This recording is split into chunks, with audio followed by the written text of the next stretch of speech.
Hello, ഇന്നത്തെ കഥയിലേക്ക് എല്ലാവർക്കും സ്വാഗതം. അങ്ങനെ മുത്തശ്ശിയോട് പറയുന്നുണ്ട്, നയനേൻ്റെ അഭാവം ആ വീട്ടിലെല്ലാവരും തിരിച്ചറിയട്ടെ. ഇത്രയും കാലം ഈ ഒരു കാര്യങ്ങളൊക്കെ ചെയ്തുകൊണ്ടിരുന്നത് നയനയാണെന്ന് എല്ലാവർക്കും മനസ്സിലാവണം. അതുവരെ നമ്മൾ ചില വിട്ടുവീഴ്ചകൾക്ക് തയ്യാറായാൽ പറ്റൂ.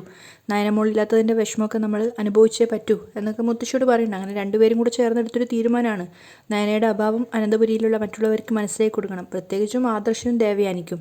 അതാണ് അവരുടെ ഒരു തീരുമാനം.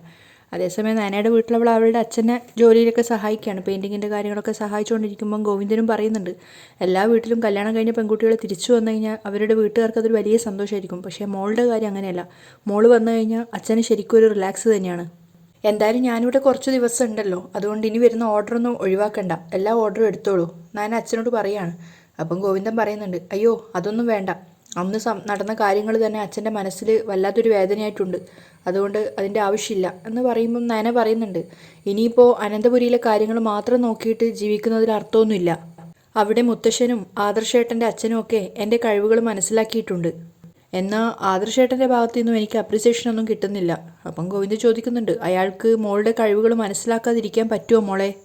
എന്തായാലും ഇവിടെ ഒരുപാട് ദിവസമൊന്നും നിൽക്കണ്ട, ആദർശം ഒന്ന് വിളിക്കുകയാണെങ്കിൽ കൂടെ പോവണം കേട്ടോ. ആ, ആദ്യം വന്ന് വിളിക്കട്ടെ നയന പറയണം. അപ്പം ഗോവിന്ദ് ചോദിക്കുന്നുണ്ട്, അപ്പോൾ വിളിച്ചില്ലേ പോവില്ലേ? പോവും, എങ്കിലും വിളിക്കുമെന്നൊന്ന് നോക്കട്ടെ. അപ്പോൾ ഗോവിന്ദന് ഉപദേശിച്ചു കൊടുക്കുന്നുണ്ട്, അങ്ങനെ അങ്ങോട്ടും ഇങ്ങോട്ടും വാശി പിടിച്ച് നിൽക്കരുത്, അങ്ങനെ പിടിക്കുന്ന വാശികളാ പല ബന്ധങ്ങളും തകർക്കുന്നത്. അപ്പം വിഷയം മാറ്റാൻ വേണ്ടിയിട്ട് നയന ചോദിക്കുന്നുണ്ട്, അമ്മ അങ്ങോട്ടേക്ക് വന്നതിന് ശേഷം അച്ഛനും മോളും കൂടെ എങ്ങനെയാ പിടിച്ചു നിന്നേ? അപ്പം ഗോവിന്ദ് കുറച്ച് വിഷമത്തോടു കൂടി പറയാണ്, നന്ദു ആക്റ്റീവ് ആയിരുന്നെങ്കിൽ പ്രശ്നമില്ലായിരുന്നു മോളെ, അവളുടെ ഈ ചേഞ്ചാണ് വീട്ടിനകത്ത് ഒരു മൂകത ഉണ്ടാക്കുന്നത്. അപ്പം നയനെ അത് ആലോചിച്ചിട്ട് പറയുന്നുണ്ട്, ആ മൂകത മാറ്റിയിട്ടേ ഞാൻ ഇവിടെ നിന്ന് പോകുന്നുള്ളൂ, അവളുടെ മാറ്റത്തിൻ്റെ കാരണം കണ്ടെത്തിയേ മതിയാവൂ. അത് കേട്ട സമയത്ത് ഗോവിന്ദിന് ചെറുതായിട്ടൊരു ടെൻഷൻ തോന്നുന്നുണ്ടായിരുന്നു, അനിയുടെ കാര്യം നയന അറിയോ എന്ന് പേടിച്ചിട്ട്. അങ്ങനെ കുറച്ച് നേരത്തിന് ശേഷം പിന്നെ നയന നേരെ പോയി അടുക്കളയിൽ നിന്ന് ദോശ ചുടുകയാണ്. അത് കണ്ടുകൊണ്ടാണ് ഗോവിന്ദൻ വരുന്നത്. അടുക്കളയിൽ നന്ദു ഇതൊന്നും ശ്രദ്ധിക്കാത്തൊരു രീതിയിൽ ഇരിക്കുന്നുണ്ട്. അപ്പം ഗോവിന്ദൻ നയനയോട് പറയാണ്, മോളുടെ കൈകൊണ്ടുള്ള ഭക്ഷണം കഴിച്ചിട്ട് കുറേ നാളായല്ലോ, മോൾ ഇടയ്ക്ക് വന്നാലും മോളുടെ അമ്മ തന്നെയാണ് ഉണ്ടാക്കാറ്. അപ്പം നയന ചിരിച്ചുകൊണ്ട് പറയാണ്, അമ്മ ഉണ്ടാക്കിയ ഭക്ഷണം കഴിച്ച് മടുത്തു എന്ന് പറ. അവർ രണ്ടുപേരും അങ്ങനെ കോമഡിയൊക്കെ പറയുന്ന സമയത്ത് നന്ദുവിൻ്റെ സംസാരമൊന്നും കേൾക്കാഞ്ഞപ്പം നയന തിരിഞ്ഞു നോക്കുമ്പോൾ നന്ദു ഇതൊന്നും അറിയുന്നില്ല. അപ്പം നയന ചോദിക്കുന്നുണ്ട്, നീ ഇതൊന്നും കേൾക്കുന്നില്ലേ മോളെ? എന്താ? നന്ദു വേറൊരു ലോകത്ത് നിന്നെന്ന പോലെയാണ് ചോദിക്കുന്നത്. അപ്പം ഗോവിന്ദനും പറയാണ്, ഞാൻ പറഞ്ഞില്ലേ മോളെ, അവൾ ശരിക്കും ഈ ലോകത്തൊന്നുമല്ല, വേറെന്തൊക്കെയോ ചിന്തിച്ച് കൂട്ടുക. അപ്പം നന്ദു ഒന്നും പറയാതെ തലതാഴ്ത്തുകയാണ്. അപ്പം നയന ദേഷ്യത്തോടെ പറയുന്നുണ്ട്, എന്നിട്ട് ചോദിച്ചാൽ പറയും ഒന്നുമില്ലാന്ന്. ഞാനില്ലാത്തൊരു ദിവസമാണ് അനന്തപുരിയിലേക്ക് കൂടി കടന്നു പോകുന്നത്.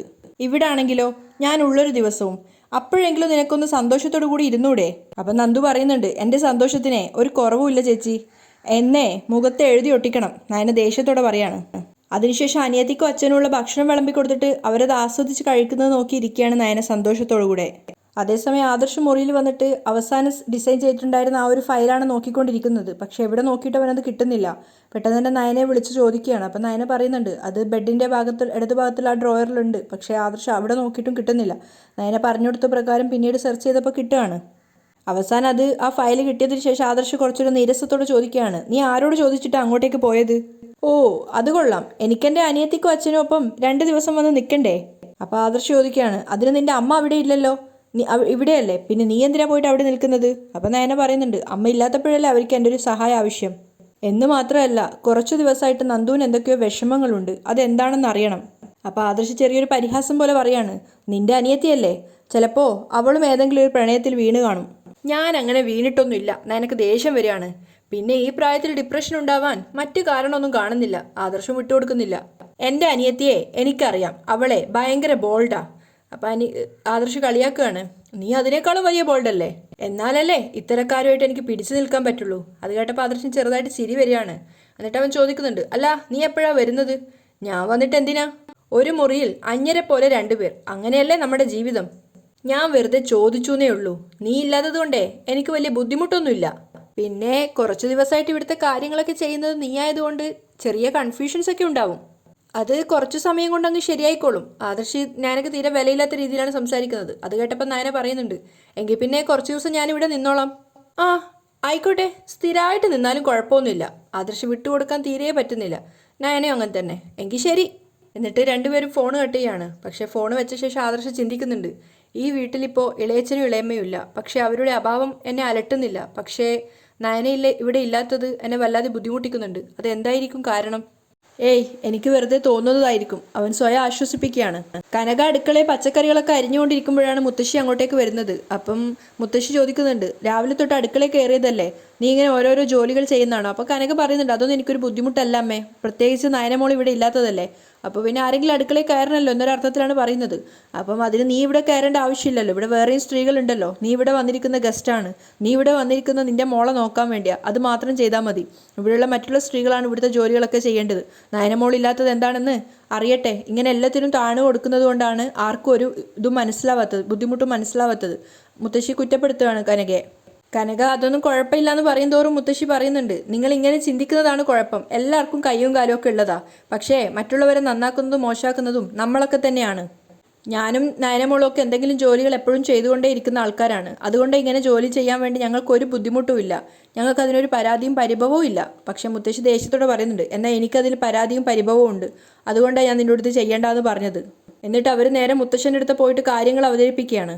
മുത്തശ്ശി സംസാരിച്ച് തീരുമ്പോഴേക്കും അതുവഴി ജലജയും അതുപോലെ ദേവയാനിയും പോകുന്നുണ്ട്. അപ്പം മുത്തശ്ശൻ കുറച്ച് ഘനഗാംഭീര്യമായ ശബ്ദത്തോടു കൂടി വിളിക്കുകയാണ്, ദേവേ. അപ്പോൾ അവർ രണ്ടുപേരും അകത്തേക്ക് വരുന്നുണ്ട്. കനക എന്തിനാണ് ഇങ്ങോട്ടേക്ക് ഇവിടെ വന്നിരിക്കുന്നത്? അത് അച്ഛനറിയില്ലേ? അറിയില്ല, അതുകൊണ്ടാണ് ചോദിച്ചത്. അപ്പം മുത്തശ്ശിയും പറയാ, കനകയെ ഇങ്ങോട്ടേക്ക് വിളിച്ചുകൊണ്ട് വന്നത് അവളുടെ മൂത്ത മകളെ നോക്കാൻ വേണ്ടിയാ. അതിനിപ്പോൾ എന്താ അമ്മേ? ദേവയാനി ചോദിക്കുകയാണ്. കനക ഇവിടെ വന്നിരിക്കുന്നത് അവളുടെ മൂത്ത മകളെ നോക്കാൻ വേണ്ടി മാത്രമാണ്. അപ്പം മുത്തശ്ശനും പറയുന്നുണ്ട്, അതിനു വേണ്ടി മാത്രമല്ല, അവൾ ഇവിടുത്തെ അതിഥി കൂടിയാണ്. അങ്ങനെ അതിഥികളെ കൊണ്ട് പണിയെടുപ്പിക്കുന്ന പാരമ്പര്യം നമുക്കില്ല. അപ്പം ജലജ ഒന്ന് ആളാവാൻ വേണ്ടി നോക്കുകയാണ്. അവൾ അതിഥിയാണോ അതോ അധികപ്പറ്റാണോ? അത് കേട്ടതും മുത്തശ്ശൻ ദേഷ്യത്തോടെ പറയുന്നുണ്ട്, ഈ ചോദ്യം നിന്നോടാണ് ഞങ്ങൾ ചോദിക്കേണ്ടത്. ശരിക്കും പറഞ്ഞ ഈ വീട്ടിലെ അധികപ്പറ്റ് നീയും നിന്റെ മോനുമാ. ജലജ ശരിക്കും നാണം കെട്ടുപോയി. അപ്പം മുത്തശ്ശി ദേഷ്യത്തോടെ പറയുന്നുണ്ട്, നയനമോൾ ഈ വീട്ടിൽ നിന്ന് പോയപ്പോൾ ഈ വീട് ഉറങ്ങി, ഇനി നയനമോളുടെ അമ്മ കൂടി ഇവിടുന്ന് പോയാലോ? ആ സമയത്ത് ഇവിടെ ആർക്കും ഭക്ഷണമൊന്നും കഴിക്കണ്ടേ? അപ്പം മുത്തശ്ശൻ പറയുന്നുണ്ട്, മരുമോൾ പോയ ഒരു കുഴപ്പമില്ലാന്ന് പറയുമല്ലോ, ഇപ്പം മരുമോളുടെ അമ്മയുള്ളത് കൊണ്ട് നേരത്തിന് ഭക്ഷണം കഴിക്കുന്നു. നിങ്ങൾക്ക് വാചകം അടിക്കാനല്ലേ അറിയുള്ളൂ, അല്ലാതെ കണ്ടറിഞ്ഞ് എന്തെങ്കിലും ചെയ്യാനുള്ള കഴിവ് രണ്ടുപേർക്കും ഇല്ല. അത് കേൾക്കുമ്പോൾ ദേവയാനിക്കും ജലജയ്ക്കും ഒരുപോലെ ദേഷ്യം വരികയാണ്. അപ്പം ദേവയാനി ജലജയോട് പറയുന്നുണ്ട്, ജലജേ, ഇന്നു മുതൽ ഈ വീട്ടിലെ എല്ലാ പണികളും നമുക്ക് ചെയ്യാം, അതിഥികൾ വിശ്രമിച്ചോട്ടെ. അവൾ ആളാവാൻ വേണ്ടി പറഞ്ഞതാണെങ്കിൽ മുത്തശ്ശൻ അത് വകവെക്കാണ്ട് പറയുന്നുണ്ട്, വിശ്രമിക്കുക മാത്രമല്ല, അങ്ങനെ വിശ്രമിക്കുന്ന അതിഥികൾക്ക് അവർ ആഗ്രഹിക്കുന്ന ആവശ്യപ്പെടുന്ന ഫുഡും ഉണ്ടാക്കി കൊടുക്കണം. അത് ഈ വീട്ടിലെ ആണുങ്ങളുടെയും പെണ്ണുങ്ങളുടെയും കടമയാ. അപ്പം ജലജ പറയുന്നുണ്ട്, അതിന് ഈ വീട്ടിൽ ആരും അവളോട് അടുക്കളയിൽ കയറാൻ പറഞ്ഞിട്ടില്ലല്ലോ, അവൾ അടുക്കള ഭരണം സ്വയം ഏറ്റെടുത്തതല്ലേ. ജലജ ആളാവാൻ നോക്കുകയാണ്. അപ്പം മുത്തശ്ശി പറയുന്നുണ്ട്, അങ്ങനെ ഏറ്റെടുത്തില്ലെങ്കിൽ ഇവിടെ വീട്ടിൽ അടുപ്പ് പുകയില്ലെന്ന് അവൾക്ക് മനസ്സിലായി കാണും. അപ്പം മുത്തശ്ശൻ പറയുന്നുണ്ട്, നയനമോൾ ഈ വീട്ടിൽ നിന്ന് പോയപ്പോൾ തന്നെ ഈ വീട്ടിൻ്റെ താളം തെറ്റിയെന്ന് എല്ലാവർക്കും അറിയാം, പക്ഷേ സംസാരിക്കാൻ എളുപ്പാ, അത് പ്രവൃത്തിയിൽ കൊണ്ടുവരാനാ ബുദ്ധിമുട്ട്. അതൊക്കെ ദേവയാനിക്ക് ഭയങ്കരം കുറവായിട്ടാണ് ഫീൽ ചെയ്യുന്നത്. അപ്പോൾ അവർ പറയുന്നുണ്ട്, ഇനി അവൾ ഇവിടുന്ന് പോകുന്നത് വരെ അവളെ അടുക്കളയെ കയറ്റില്ല അച്ഛാ. നയനയോ അവളുടെ അമ്മയും ഇല്ലെങ്കിലും ഈ വീട് പഴയതുപോലെ തന്നെ മുന്നോട്ട് പോകും. അതുപോലെ തന്നെയാണ് ജലജയും പറയുന്നത്, അതെ, ഞങ്ങൾക്ക് പാചകമൊക്കെ അറിയാം, പിന്നെ അർഹതയില്ലാതെ കയറി വന്നവളുമാരെ ഇവിടുത്തെ തമ്പുരാട്ടി ആക്കണ്ട എന്ന് കരുതിയാണ് ഞങ്ങൾ മാറി നിന്നത്. എന്നിട്ട് രണ്ടുപേരും കൂടി അടുക്കളയിലേക്ക് പോവുകയാണ്. അപ്പം മുത്തശ്ശൻ മുത്തശ്ശിയോട് പറയുന്നുണ്ട്, ഈ വീട്ടിൽ എന്തൊക്കെ പണികളുണ്ടെന്ന് രണ്ടുപേരും മനസ്സിലാക്കട്ടെ, നീ അതുകൊണ്ട് കനകയോട് വിശ്രമിക്കാൻ പറഞ്ഞാൽ മതി. അപ്പോഴും മുത്തശ്ശി വേവലാതിയോടുകൂടി ചോദിക്കുന്നുണ്ട്, അല്ല, നയനമോളുടെ കാര്യത്തിൽ ഒരു തീരുമാനമായില്ലല്ലോ? തൽക്കാലം നമ്മളൊരു തീരുമാനത്തിലെത്തണ്ട. അദ്ദേഹം മറുപടി പറയാണ്, എല്ലാം നേരെയാവണമെങ്കിൽ ഇതൊക്കെ ആവശ്യ, അത് മനസ്സിലാക്കിയിട്ടാ നയനമോള് മാറി നിൽക്കുന്നത്. ജലജയും ദേവയാനി അടുക്കളയിലേക്ക് വരുമ്പം കനക ഓരോ കറികളൊക്കെ ഉണ്ടാക്കിക്കൊണ്ടിരിക്കുന്ന തിരക്കിലാണ്. അപ്പോൾ ജലജ കയറി വന്നപ്പോൾ തന്നെ പറയുന്നുണ്ട്, എടി, നിന്നെ പോലെ ഐശ്വര്യമില്ലാത്ത ഒരുവള് ഈ അടുക്കളയിൽ കയറിയാ അടുക്കള മുടിഞ്ഞു പോകും. എന്തിനാ നിന്റെ മോള് പോയപ്പോഴേക്കും നീ അടുക്കളയിൽ കയറിയത്? മോള് തന്നെ കയറി വീടിനൊരു പരുവമായി. അവൻ കനക പരിഹാസത്തോടെ ചോദിക്കാണ്, അയ്യോ, ഈ വീടിന് ഇത് എന്ത് സംഭവിച്ചു എന്നാ പറയുന്നേ? അപ്പോൾ ദേവയാനി പറയുന്നുണ്ട്, വീടിനൊന്നും സംഭവിച്ചിട്ടില്ല, ഞങ്ങളുടെ മരുമക്കളുടെ അമ്മയാ കനക, അതുകൊണ്ട് തന്നെ ഞങ്ങളാണ് അടുക്കളയിൽ കയറി പാചകം ചെയ്യേണ്ടതും. അപ്പം കനക സന്തോഷത്തോടെ ചോദിക്കുന്നുണ്ട്, അങ്ങനെയൊക്കെ ചിന്തിക്കേണ്ട കാര്യമുണ്ടോ? ചിന്തിച്ചേ പറ്റൂ, ദേവയാനി പരിഹാസത്തോടെ പറയാണ്. അതുകൊണ്ട് നയന വരുന്നത് വരെ ഞങ്ങൾ വീട്ടുജോലികളൊക്കെ ചെയ്തോളാം. അവളില്ലെങ്കിലും ആരില്ലെങ്കിലും വീടൊക്കെ മുന്നോട്ട് പോകുമെന്ന് എല്ലാവർക്കും മനസ്സിലാവണമല്ലോ. ദേവയാനി അർത്ഥം വെച്ചുകൊണ്ടാണ് പറയുന്നത്. അപ്പം കനക മനസ്സിൽ വിചാരിക്കുന്നുണ്ട്, ആ, അത് ശരി, അപ്പം അങ്ങനെ ഒരു വാശിയിലാണ്. മാറങ്ങോട്ട്, ഞങ്ങൾ തന്നെ എല്ലാ പണിയും ചെയ്തോളാം, ജലജ പറയാണ്. അപ്പം കനക പറയുന്നുണ്ട്, എങ്കിലായിക്കോട്ടെ. അപ്പം ജലജ ദേവയാനോട് പറയാണ്, ഇവള് ചെയ്യുമ്പോൾ ഇവളുടെ ഇഷ്ടത്തിന് തന്നെ ഇവക്ക് എന്തെങ്കിലുമൊക്കെ ഉണ്ടാക്കി കഴിക്കാലോ. ഇനി മുതൽ ഞങ്ങൾ ഉണ്ടാക്കുന്നത് നീ കഴിച്ചാൽ മതി. ഓ ശരി, എന്തായാലും ഈ വീട്ടിലുണ്ടാക്കുന്ന ഭക്ഷണമല്ലേ, അത് എത്ര മോശമായാലും ഞാൻ കഴിച്ചോളാം, കനക സന്തോഷത്തോടെ പറയാണ്. അത് കേട്ടപ്പോൾ ദേവയാനിക്ക് ദേഷ്യം വരികയാണ്. അങ്ങനെ മോശമൊന്നും ആവത്തില്ല, ഞങ്ങളൊക്കെ പാചകം പഠിച്ചിട്ട് തന്നെയാണ് ഇങ്ങോട്ടേക്ക് വന്നത്. അപ്പോൾ കനക ചോദിക്കുന്നുണ്ട്, എന്നാൽ പിന്നെ മീനാക്ഷിയോട് ഇങ്ങോട്ടേക്ക് വരാൻ പറഞ്ഞൂടെ? അവളെ ഇപ്പോൾ വരുന്ന പോലെ മാത്രം ഇടയ്ക്കിടയ്ക്ക് വന്നാൽ മതി. വന്നാൽ തന്നെ അടുക്കളയിലേക്കൊന്നും കയറണ്ട, പുറംപണി മാത്രം ചെയ്താൽ മതി. അത് കേട്ടപ്പോൾ കനക ചിരിക്കുകയാണ്.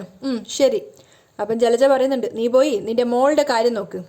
ആയിക്കോട്ടെ എന്ന് പറഞ്ഞുകൊണ്ട് കറിക്ക് വെച്ചിട്ടുണ്ടായിരുന്ന ആ കയ്യിലെടുത്തിട്ട് അവർക്ക് കൊടുക്കുകയാണ്.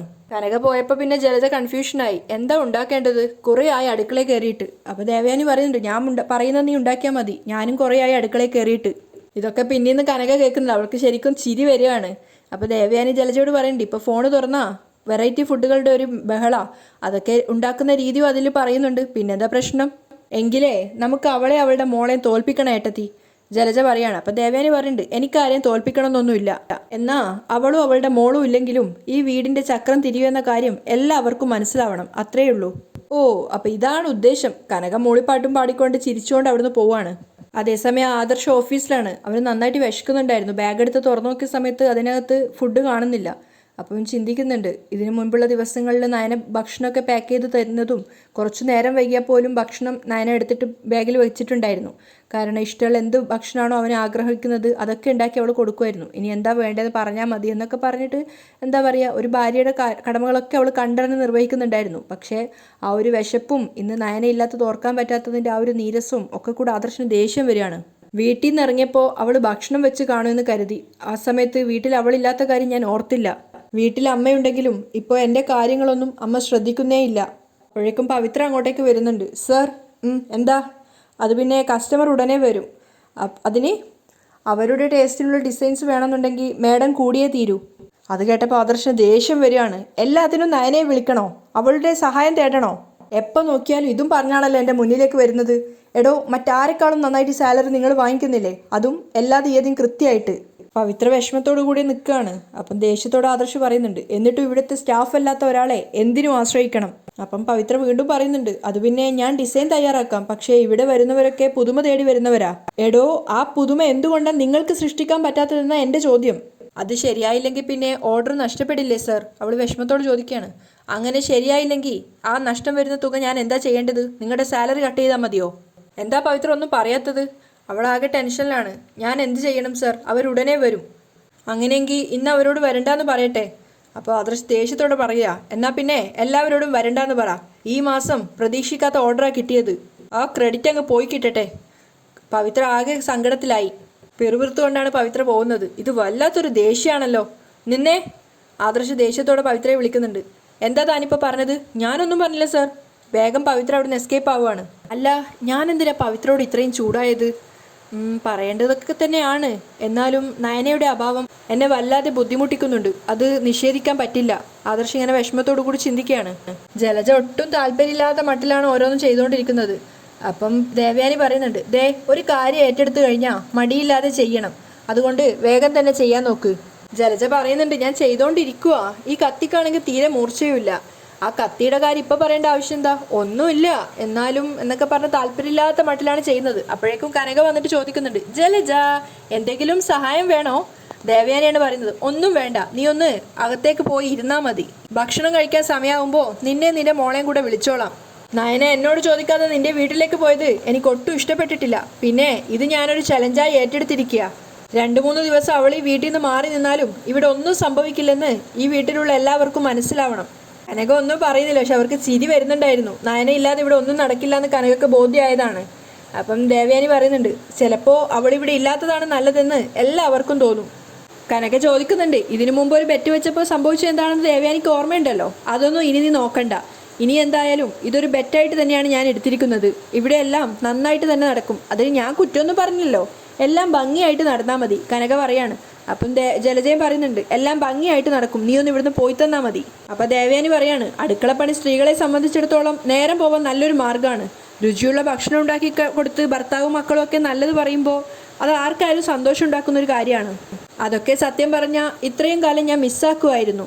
അത് കേട്ടപ്പോൾ കനക പുഞ്ചിരിച്ചുകൊണ്ട് പറയുന്നുണ്ട്, ഒരു വീടാവുമ്പോൾ എല്ലാവരും ഒത്തൊരുമയോടെ നിന്നാലേ എല്ലാ കാര്യങ്ങളും പെട്ടെന്ന് തീരുള്ളൂ.